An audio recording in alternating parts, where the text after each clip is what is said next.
चला तर मग मंडळी, ही रेसिपी बघून तुमच्या जिभेला पाणी सुटलं असेल. इतकी झणझणीत आणि चविष्ट झाली, एक चपाती खाणारा माणूस सुद्धा 4 चपात्या फस्त करतील, जी तुम्ही आधी कधी खाल्ली नसणार. रोजची तीच ती भाजी खाऊन कंटाळा आला असेल तर ही चटणी नक्की ट्राय करा. बनवायला इतकी सोपी आणि जबरदस्त चवीची. बघा, मी या ठिकाणी एक गोबीचा गड्डा घेतला, हा बारीक खिसून घेतला. थोडी मेहनत लागेल खिसायला. तसंच निसलेला लसूण, कांदा आणि टोमॅटो कट करून घेतला. थोडा कढीपत्ता. जेव्हा ही भाजी ताटात येते ना, तेव्हा खरोखरच मेहनतीचं फळ मिळते. इतकी चविष्ट जबरदस्त होणार की पूर्ण भाजी संपून जाणार. यात आपण टाकणार आहे खलबत्त्यात ठेचलेला गावरान लसूण. लसणाचा सुवास घरभर दरवळतो.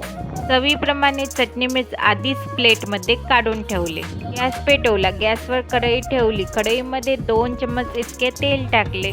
तर सांगू मंडळी, उन्हाळ्याचे दिवस आहे, तेलकट जास्त खायची इच्छा होत नाही, तर 2 चम्मच तेल कडकडीत करून घेतले. त्यामध्ये राई आणि थोडे जिरे टाकले.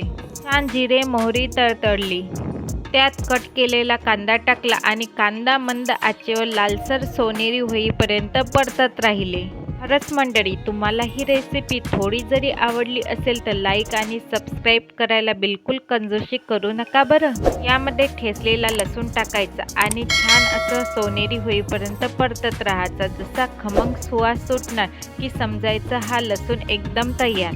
आपापल्या आवडीनुसार चटणी, मीठ, हळद टाकायची.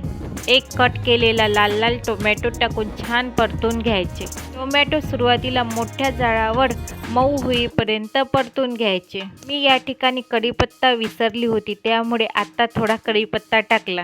पण कवडा कढीपत्ता असल्याच्याने त्याची चव एकदम जबरदस्त लागणार. आता कढईमध्ये खिसलेली गोबी टाकून छान मंद आचेवर परतून घ्यायची. पत्तागोबी खिसल्यामुळे ती जास्त मऊ झालेली आहे. पत्तागोबी खिसलेली असल्यामुळे ती बिलकुल बुडाला लागणार नाही. मंद आचेवर 1 सेकंदासाठी छान असे परतून घ्यायचे आणि झाकण ठेवून 2 मिनिटे वाफ द्यायची. एका वाफेमध्येच ही पत्तागोबी मऊ आणि इतकी सॉफ्ट होणार की कोणालाही खाता येणार इतकी जबरदस्त रेसिपी तयार होणार. ही पत्तागोबीची चटणी तुम्ही चपातीसोबत खा की बाजऱ्याच्या भाकरीसोबत इतकी जबरदस्त चवीची लागणार की एक चपाती सोडून 4 चपात्या नक्की खाणार. या ठिकाणी मी तयार भाजी प्लेटमध्ये काढून घेतली. चव अगदी जिभेवर रेंगाळत राहील. झटपट तयार होणारी आणि सगळ्यांना आवडणारी ही रेसिपी एकदा नक्की ट्राय करून बघा. साधी भाजी तर आपण नेहमीच खातो, पण ही आगरी वागरी रेसिपी एकदा नक्की करा. मित्र आणि मैत्रिणींनो, सबस्क्राईब करायला विसरू नका बरं.